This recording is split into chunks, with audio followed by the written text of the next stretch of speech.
My name's Stephanie, and I am a marketing and business coach now for Pilates teachers, but I started as a Pilates teacher myself, of course. And I have been running my business now since 2019, so coming up on 3 years.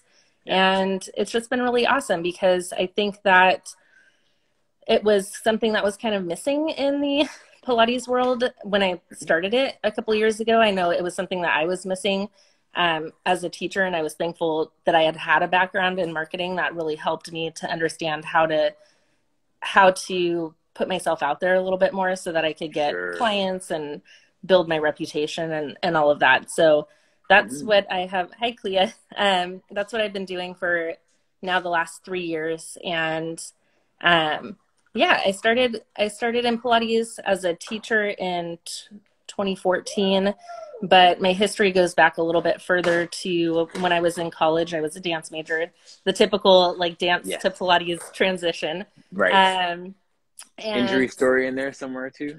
No, actually because I was majoring in dance in college, Pilates was part of our requirement to graduate. So cool. I went to Cal State Long Beach in Southern California, and Karen Klippinger, who's known in the Bazzi community. At the time, of course, I didn't know like any of her chops at all, but she was my Pilates teacher. She was also my anatomy teacher, kinesiology teacher. And we had a body alignment class, which was basically taking anatomy and kinesiology and applying it to the dance repertoire. Okay. And so when I was graduating in 2009, I wanted to get certified back then, but I just could not afford it. I had gone into so much debt for my dance degree, and then graduated right in the height of the recession at that time. So it was just get a job of some kind to pay the student loans and all of that. So that's somehow how I ended up in marketing.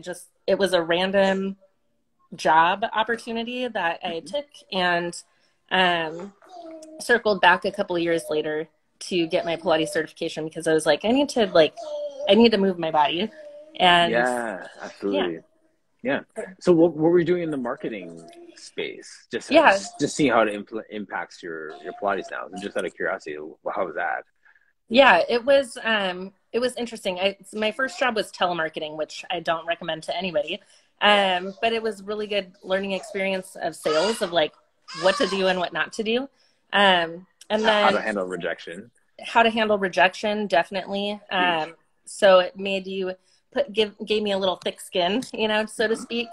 But shortly after that, in the same company, I was able to transition, and we worked with small service-based businesses, so much like Pilates teachers and all of that, but real estate, hospitality, salon, spas, kind of like the whole gamut. The service-oriented.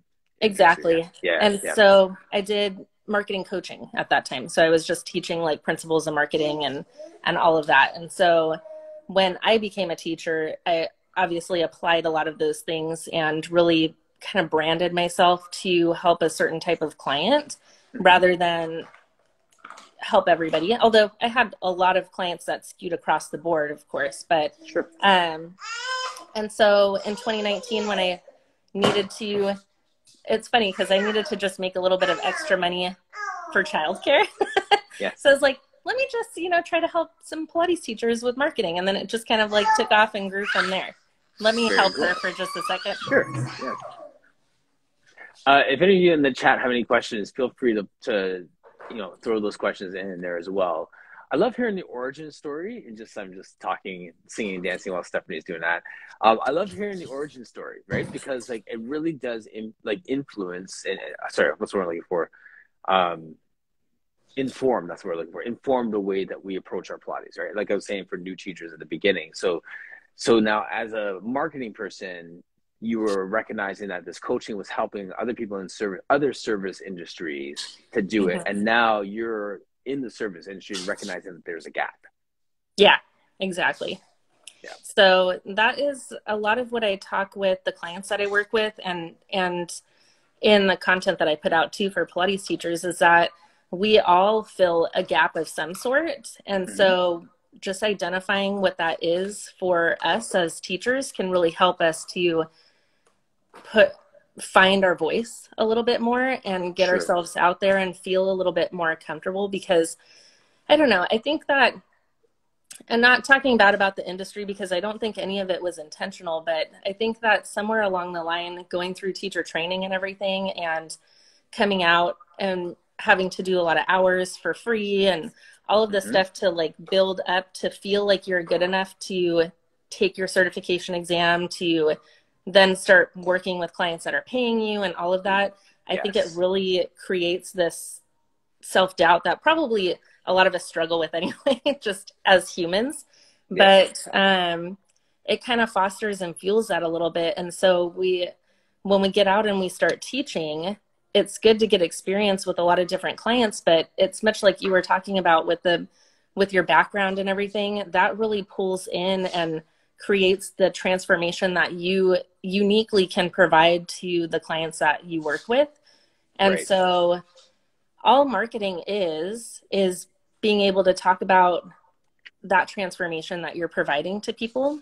Yes. And getting clear on what that is, you know, like working on that yourself and cultivating that belief within yourself that we all bring something really cool to the table that's different and special. And then leaning into that and talking about it more. Well, let's spend some time with that phrase, because we say it all the time, getting clear on. Right? I mean, like, what exactly do you mean by that? Because I can be in a space where I'm like, I don't want to be this. I don't want to do this. I don't want to do that. But I don't know what I do want to be or do or serve. You know what I mean? So how do you help people distill down to what they do want? I think that the first step that I work with clients on is figuring out that purpose. Like what's your core purpose? Because we all chose Pilates or whatever fitness modality as the vehicle to live out our purpose. And so when I think about myself as a human, the purpose that I feel like that I'm here to bring is connection and communication. And I've done that in so many different ways in my life. And I was always a connector, even as a Pilates teacher, helping clients make body connections, but also creating that community aspect within the studio that I was working at, partnering clients up with each other. And so I think it comes down to, I take clients through a really specific process, but just like sitting down and stopping for a moment and thinking like, what are all the things that I've done in my life up until this point? Like, and what's the common thread there between things that you were doing as a kid too, you know? Right. I think that all of us have this pattern that we go on of we might do different jobs or do different activities or have different hobbies as kids and grownups and whatnot, but there's always a common thread, I find. Yes. So if you're just pulling together some of the concepts that you just said there, if there's this common thread that we can find, like I love the fact that you said connection, because there's this physical like Pilates connection, but then there's this interpersonal connection, and then there's the way that you found connection in your last job, and then your last 10 jobs if you stop and think about it, right? Like that happens. And I think that we don't spend enough time not only recognizing those things, but celebrating those things. Yeah. Right? Like we're good at that one thing. Many things, but that's the one thing that I say, I'm actually exceptional at this. So I like that you're mentioning that, because I think when we start to take more time, find that thread and celebrate that thread, then, you know, if I can quote like John Maxwell, you can become a talent plus person. You can now take that thing that you're actually good at and dive deeper on that and get really good at it and create more gaps with that and help more people with it and scale that out. So that's the one side of what you're saying there, which I think is cool. And then the other thing is that I wrote down the phrase validation vortex. And it just kind of came up right now, because like that's what you're just saying there. It's like I go through a teacher training and then I have to get this validation to test out. And then I'm in the studio and then I have to get this validation to teach the important people or special people or to have a niche. And then I have to have this validation to post stuff without people challenge me on it, because I have to prove that I'm good enough to be here. And then I have to have this validation to be able to present and to write a workshop and to write a book. So we're always in this vortex of trying to get validation for the next stage in this Pilates space, but in anything, right? So yeah, we can get caught there. I think so. And I love the banging in the background. I know. I'm fine. So just go with it. Everybody, the baby's in the background. Yeah, the validation point is really important. And I think that we have to find that validation within ourselves, right? And sometimes it takes having a community that you can reach out to for support to help you find that validation yourself. I think that going back to what you were saying about the thread and the connection and celebrating. Having that community can really, a lot of us are way too close to our own genius that we just don't see it at all. Like we can't even see what we're really good at. And so we look around and we're thinking like, oh, maybe I'm good at this thing like this person, or maybe I'm good at this thing like this person. And we're constantly kind of comparing ourselves to what other people are doing and not seeing what's happening within ourselves. So I think like mentorship, coaching, that's one thing that I do with clients is to lift that up for them, because sometimes we're just like, we push it down and we're like, I'm good at that, but it's not that big of a deal, and really it could be something amazing when you just lean right into that. So absolutely, that validation vortex is real. And I think it takes some time sometimes to figure out I call them soulmate clients, but like who your niche is, and at the same time, a lot of times what I've found is that you are your soulmate clients. A lot of times the journey that you've been on is the same journey somebody else is on that you can speak to. Totally informs that. You can talk for a second. I can hear. All right. So if anyone has any comments on that validation vortex, that celebrating, recognizing your connections piece, please put it in the comment section.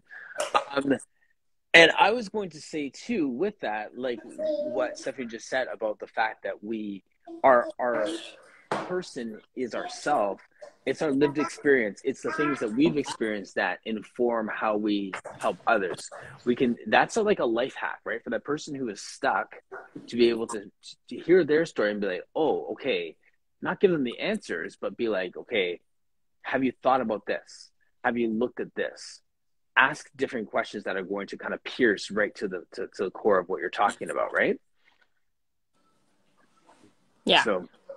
So I agree with that. And one of the things that we said yesterday, Stephanie, actually, it's funny that we're talking about it right now, because the theme yesterday was who finds you, right? Because I always ask the question, who is your ideal client? And I can say it's men. I like working with men. I like showing men that, or athletes or whatever, that this is the missing link for their fitness and their performance and blah, blah, blah. But who finds me is like people who want a deeper connection with themselves, their spouse, their kids, their work, whatever it is. Like they want to have a deeper conversation, and this is a safe place to have that conversation, or this is a place to kind of explore, whatever, right? So there's a sense of people who want more than just movement, who walk in, whether they know I have a master's degree in counseling or not, they just stumble into that. Those are the people that stick around. So those are the people that are finding me at the same time I have an ideal client. Yeah. Right. So that's where that person that you are is who's in there. Right. So, so I'll ask you both questions. Like, who is your ideal client, and who finds you? Like, who do you find that you're like a commonality with the people that are in your space? Yeah. So I think for me, when I was teaching Pilates, for sure, it always seemed to be the same people. My ideal clients were, like an older population that had more injuries, because I really liked like getting in and tooling and trying a bunch of different things with them. And so I think also demographically where I was teaching, that was like the type of clients that lived in the area that the studio was in and all of that kind of stuff. So that made it easy. What I think sometimes about the the who finds you part is that a lot of times the people that find you in the way that we're traditionally marketing our services, they're people that are already looking for Pilates, right? There's somebody that's already like in that headspace that, oh, I've heard of Pilates, I've learned about it a little bit in this place, like, and now I'm going to research and find somebody. And then when you make that connection with them, they stick around. Right. It's like you're selling Nike shoes at a Foot Locker right now. Like everyone knows Nike, everyone knows shoes, and you just basically have to let them try a few of them on and then make their purchase. So to some degree, yes. And then, of course, I think that people will stick with you because they connect with you and in a deeper level once they're like in the studio or in your space and they have that experience with you. Mm-hmm. What I try to convey to teachers is that when you start showing up as your truest self in your marketing, you're going to attract more of your ideal client to you because they might not necessarily be in a space where they're needing or they're looking for Pilates. They have a problem and you have a solution. And when we talk about what we offer in the way of the transformation that we're giving to people versus, for example, showing a video of us doing the hundreds, which I still think is fine, but that's going to attract a certain type of person that already is familiar with Pilates, already knows about it, maybe other teachers too, right, to your account. But when you can kind of find that place of really understanding that soulmate client, that niche, and talking to them where they're at now before they even know that they need Pilates, and creating sort of that educational track where you're saying through your marketing, like, I'm the person that's going to help you get from point A to point B, which is what you're struggling with. You can start to find that more of those soulmate clients are coming to you and are finding you, so to speak, because they might not have been in that place of looking for Pilates yet. Right. Now, I know we're talking casually around, but do you actually say, like, I'm the person that can help you sort of thing for your marketing?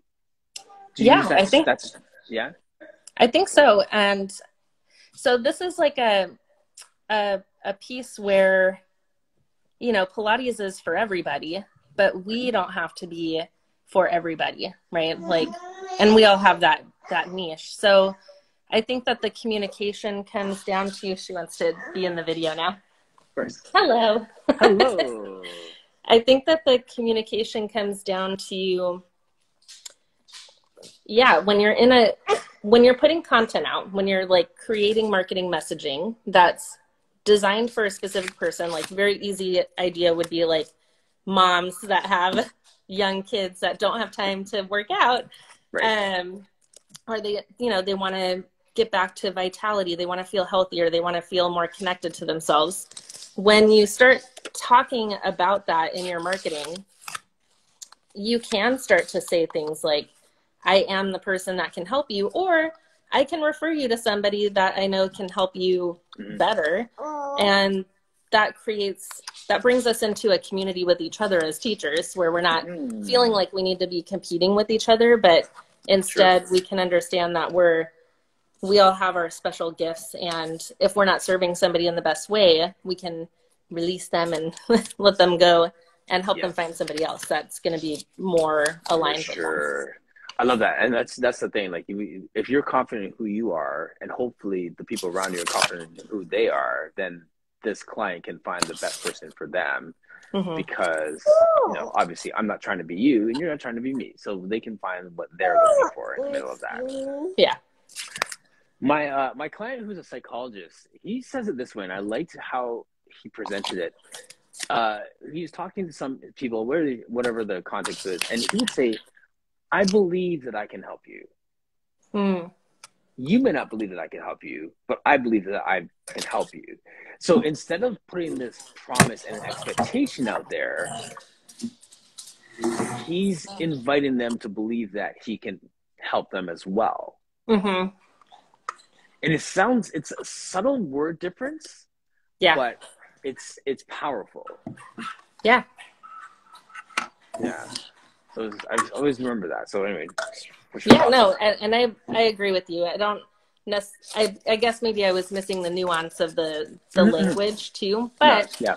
I think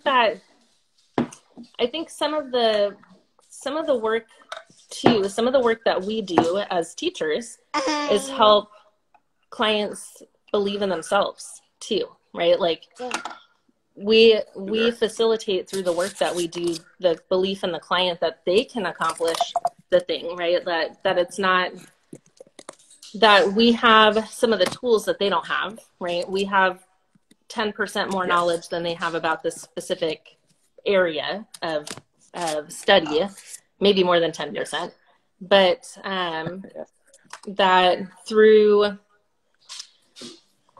the work that we do, I mean, obviously there's no promise can be given in any kind of work because it's a combination of the commitment from the client end and then also the commitment from us as the teacher and all of that, the skills that we have. Yeah, for sure. And that's why I didn't want to get hung up on the nuance. I just wanted to just throw that out as well, because what you were saying earlier about just knowing who you are and what you present is so key. Yeah, it is. Yeah, absolutely. Nice. She's like not going to let me put her down now at this point. No, she's content, right? So she's happy. I think that too,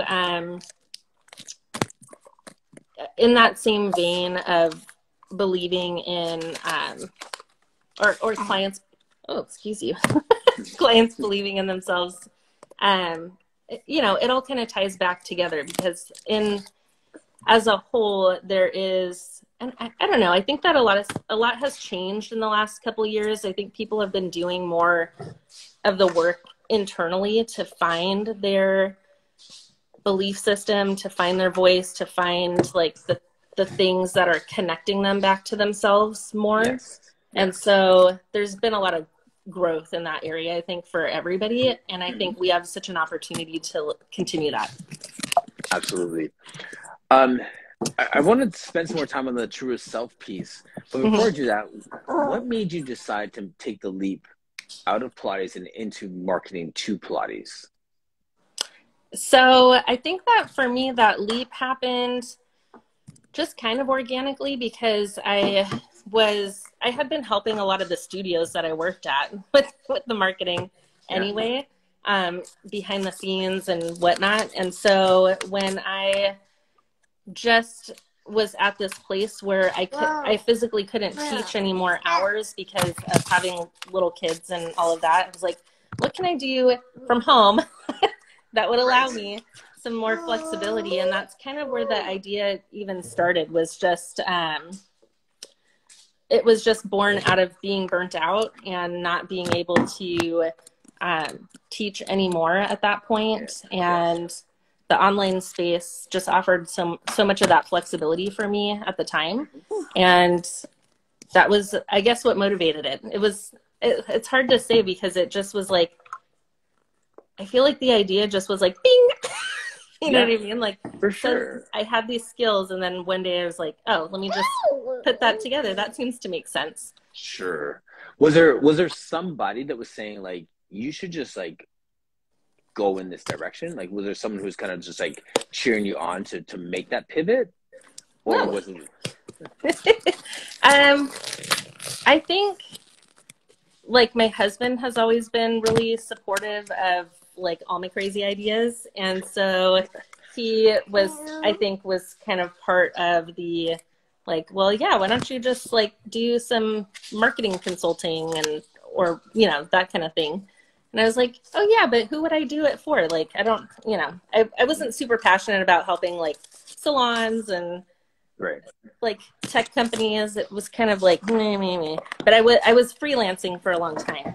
And then one day it just became clear, like, oh, Pilates teachers, they need help. They need some help with messaging and just with finding their voice, finding how to not compare themselves to other teachers, and especially teachers further along in their journey when you're a new teacher. Like I was pretty close to that, actually. It was only 4 years into teaching. And even with the background that I had, I still felt all the time like, oh, I don't know enough. I don't have enough tools. And even with the marketing stuff, I'm like, I don't really know enough to teach Pilates teachers anything about marketing. Like, who would listen to me? Some people might have a studio for 10 years. I've never owned a studio, you know, so I don't know that perspective of things, but I think I've just always been like a leaper, like leaping and trust the net will appear. And that's one of my good qualities, and also sometimes not so good, but that's true. So it kind of happened organically. And I feel really connected to everything that I'm doing now, because I just love everybody that I work with, all the clients. I love even the teachers that don't like pay me to work with me. I have gotten a lot of value out of the podcast that I have and all of that. So it's like my way of paying it forward, I think. Yeah, no, I hear you. And even within that, there's this sense of, I totally lost my thought. I saw Bottle Story just jump into the chat there. What's going on, man? I lost my train of thought with that. That's okay. It's all good. That's okay. My train of thought has been interrupted a million times while we've been chatting. So no, it's that we're helping each other along right now, right? Yeah, exactly. It's a Friday conversation. Yeah. So yes, what's going on? It was just along those lines around like the way that you found it, the organic nature of that, moving into that space. I remember. So now, is your person that you were that you work with ideally, is it more like new people trying to figure out a way to not get into the trap of bell to bell 14 clients a day, or will you have like more mature people who need another perspective on their business coming into it? Yeah, I would say most of the clients that I work with and my soulmate clients are teachers who have been teaching for a little while. They're not fully brand new teachers, because I think when you're new, there's just so much other stuff that you're trying to absorb. You're like, right. And so adding like marketing and all of that to it is a lot. So most of the teachers that I work with have been teaching for probably at least 2 years and have somewhat like they've built somewhat of a business, but they're looking usually for more flexibility, more time freedom, and just even more fulfillment. Like they want to feel like they're having a big impact on the clients that they're having. Right. And so what we do in like my program is we talk about how to create a signature methodology, right? So, which can be a little dicey. Some people might not agree with me, and I'm okay with that. But I think that we all bring our own like special sauce to the table. So we're teaching the work. And you had also mentioned this too, like your counseling background and all of that. It's like we all have all of this other stuff that we're pouring into our clients, not just teaching the exercises. Right. And so our process is helping distill that down to like, what is your kind of signature method, and how can we create an online offer? And it doesn't have to be online, but most of the teachers that I work with want to create an online offer that serves the clients that you want to serve. And then you can use that online offer to build like fully your business online, to have a hybrid, to even use it in studio. I've had clients like take that idea into the studio. And then once you understand your signature method, communicating it becomes a lot easier. So we break down like the components of it so that you can talk about in each piece of your signature method, what are people experiencing? Like what are your clients gaining from it? How does that impact their emotions? Not just like they don't have shoulder pain anymore, but like what are the ripple effects of like not having that shoulder pain anymore? And so in that aspect, it's marketing, right? Because we're just learning the principles of marketing. So I don't spend a lot of time teaching like how to do an Instagram live, how to do reels, because that stuff all comes and goes, and it's who knows what it's going to be next year. Right. Exactly. Yeah. That's true. This might sound like it's a bit of a left turn in the conversation, but ethics. Yeah. So when someone is like the popular teacher in a studio and they're saying, I want to do more, I reach out to you to find out about my business, and then I start to launch something different. Mm. Do you have a conversation at some point about what that means for plucking people from the studio or pulling on leveraging someone else's client base to build your business? Like, do you ever get stuck in that conversation with people?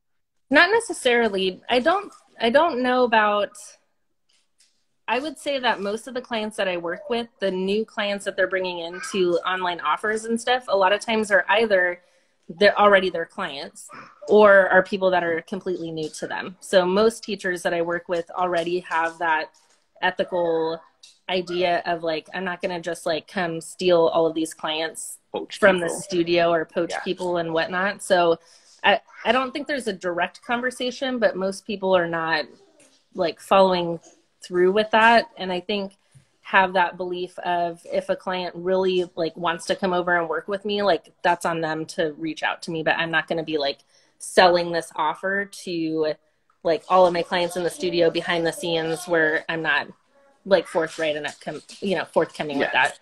Right. Yeah, exactly. I felt like that's something that needs to be thrown out because like, we also know within this industry, people are trying to make their money, make their nut sort of thing. And it's like, if people are coming in and poaching people and doing things, whatever, then there becomes this sense of competition. And then you find success with a program like this. You leave to do your own thing. It's like, well, that person just left with all of my people and like that pettiness of it, right? So I'm wondering if there's just any conversations around like, how do you grow your business properly, not burning those bridges, partnering with different studios, that kind of organic growth conversation piece as well, right? Like just thinking out loud with it. Yeah. And I think that there's a lot of validity to that. I have like personally in the teachers that I've worked with, I just haven't experienced that to that degree because most of them have decided to either go off on their own or they were already like running their own business, like a home studio or something like that, that they just wanted to figure out a way to like leverage their time more. And I think a lot of that is just because like throughout the last couple of years, there's been a lot of displacement of teachers. So a lot of times like the perspective that I take is I don't work with a lot of studio owners. Like I work with a lot of more independent teachers who might have lost their job because of the pandemic or in some other way like felt displaced and like maybe the studio didn't have their back in that aspect. And so it's been like a rough number of years for all of us. And I think that that's just who's drawn to me is usually like that teacher that isn't in a studio anymore, or they're like off on their own, decided to do their own thing, or they've been on their own for a while. Right. Okay, cool. All right. So you have your program that you present. So I am that person. I'm that disgruntled, Pilates person who wants to grow my business, doesn't feel supported, but excited because I know that I'm good at what I do. I find you. What do we do? How do I sign up? What's going to happen as I go into your program? Yeah, I would say like most people, I just talk to them in the direct messenger or I'll book a call with them to chat with them to see if it's the right fit for what they're looking for, because I'm really specific about, like we've talked about already, who I take into my program too, because I think that energy has to be good. It's just like when you're taking in a Pilates client as well. Your soulmate.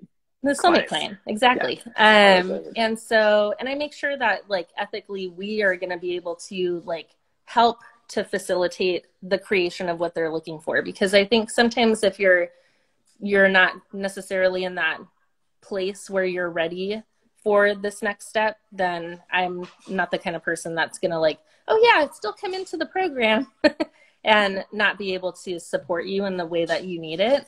So most of the time it's through DMs. I do have a podcast that people will find sometimes. I do like challenges and marketing challenges and stuff. But for the most part, we have a conversation. And then when clients start with us, we take them through a curriculum. So it's all like a course content, but then they also have support from myself and my assistant coach, Tanisha, in coaching calls like every other week, as well as email support on their marketing materials and all of that. So it's a pretty, I would say like pretty comprehensive program, like a bachelor's degree in marketing is what I like to say.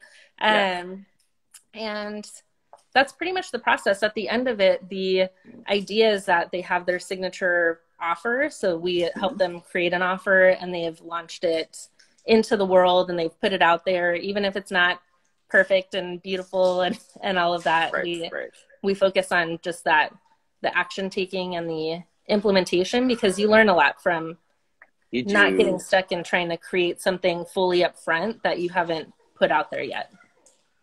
I use a lot of sport analogies, just like having, you know, coming from that world in terms of training.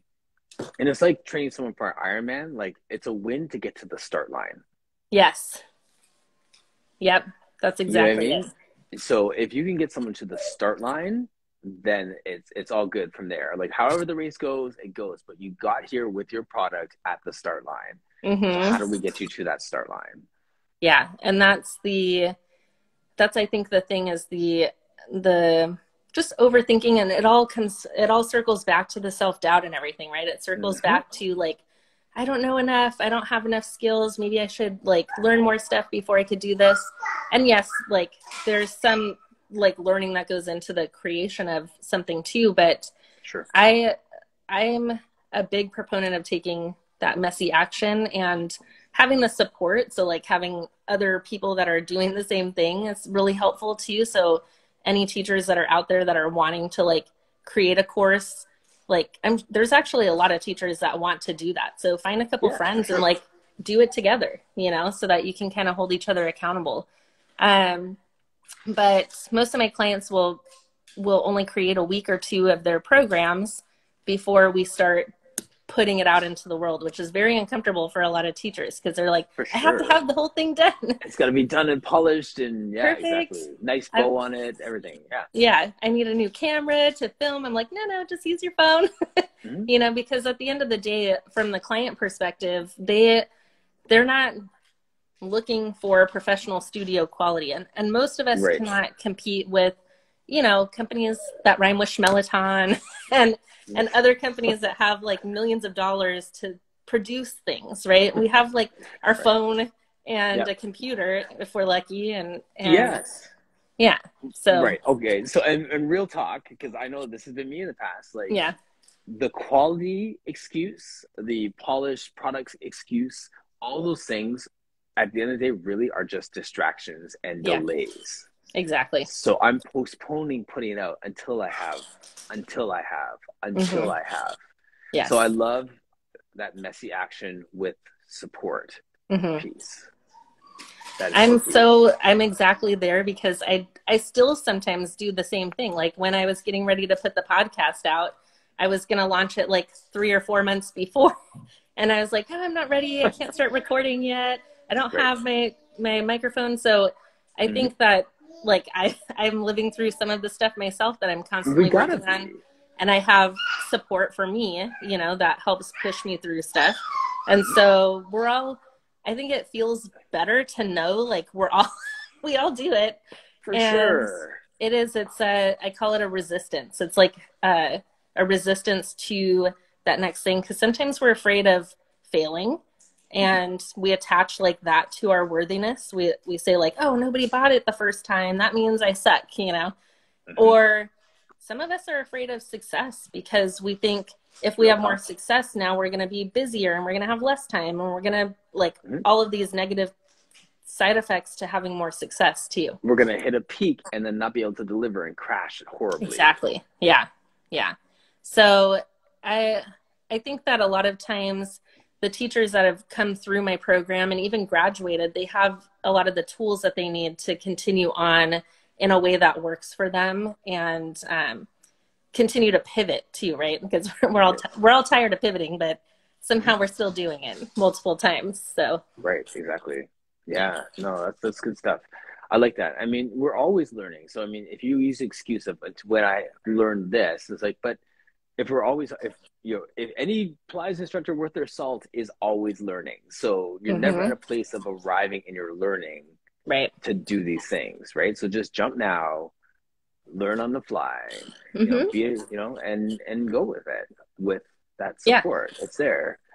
And I always say too, any teachers that are like wanting to build a course of some kind too. Like, wouldn't it be better to be paid to be building it, right? Like, you get 2 weeks done and then you sell it, and then you like, now you're like, oh shoot, I got to build this thing. One of my clients just the other day is like, I sold a couple people into my program, and oh shoot, now I have to like build the rest of the program. I'm like, this is a good problem to have, you know, because that's the motivation you need sometimes.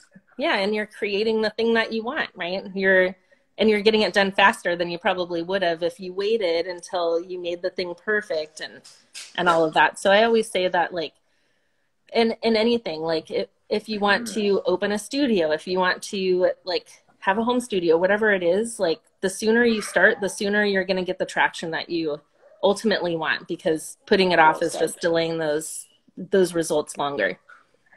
And for everyone who's watching, who's hearing this conversation, here's a little secret for you. No one's going to see your stuff in the beginning anyways.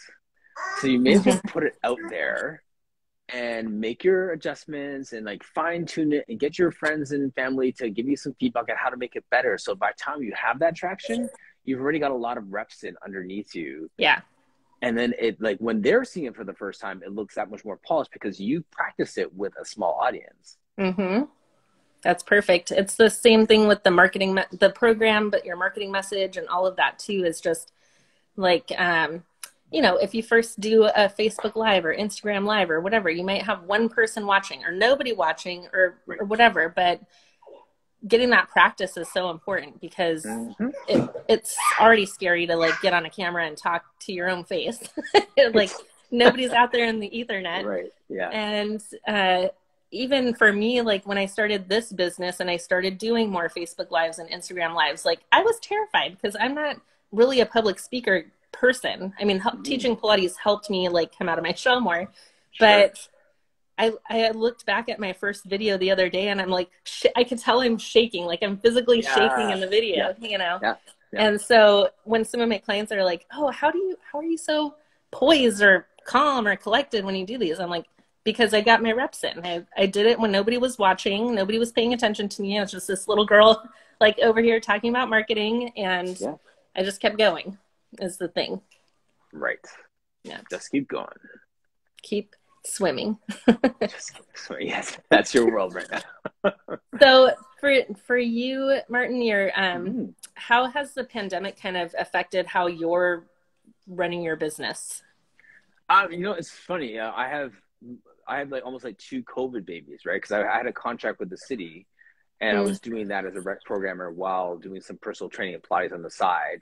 My contract didn't renew, and then I decided to open this micro business, and then decided to jump online every single day. So I launched a podcast and a studio 2 years ago now, right? So some major pivots, but with doing things that I'm comfortable doing, right? So those lives at the beginning with, you know, a few people and just like local friends and stuff, then became like the Kathy Ross Nashes and the Brooke Seilers, and then, you know, the person in the middle of Dublin, Ireland, right? So you get all these different people. So it becomes this organic conversation thing. You get comfortable talking with everybody.